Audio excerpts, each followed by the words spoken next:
አሬን ኦፊፉን ገልቱ ሎኒን ገልቲ ኢላል ኦሮሞ ሲተርስ እንደምታውቁት ማንገድ ላይ ስለነበርኩኝ በጣም ደክሞኛል። ግን ለነዚህ ሁለቱ ቪዲዮዎች ሳልሰራላችሁ አላድርም ብዬ ነው። ቪዲዮን እያዳመጣችሁ በቻላችሁት መጠን ኮፒ ሊንክ ሼር አድርጉት፣ እሱ ጋር እንዲደርስም አድርጉት።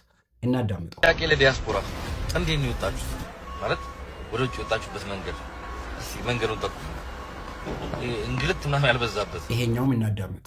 ያለ ምንም ግልጥ ህጋዊ ዶክመንት አስይዘው እዚሁ በዱር የሚልኩ አንድ ድርጅት አስተዋውቃቸው። ምን መሰላችሁ? ይሄኛው ቪዲዮ አሁን ወደ ውጭ መሄድ ይፈልጋሉ መንገድ አሳዩኝ የምታውቁት ሰዎች እያለ እየጠየቀ ነው ያለው። ይሄኛው ቪዲዮ ደግሞ የሆነ ጊዜ ሰዎችን ሞቲቬት አድርጎ አሳማኝ የሆነ ድርጅት አለ በእነሱም ያለ ምንም ወጪ ወደ ውጭ መሄድ ትችላላችሁ ብሎ በዚህ ልክ አጨበርብሮ ሰዎችን ብር ያበላበት ቪዲዮ ነው ማለት ነው።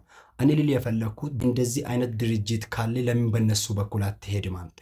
ለምን በእነሱ በኩል አትሄድም? ለምን ትጠይቃለህ? ነው መጀመሪያ የማታውቀውን ድርጅት ነበር ስታስተዋውቅ የነበረው።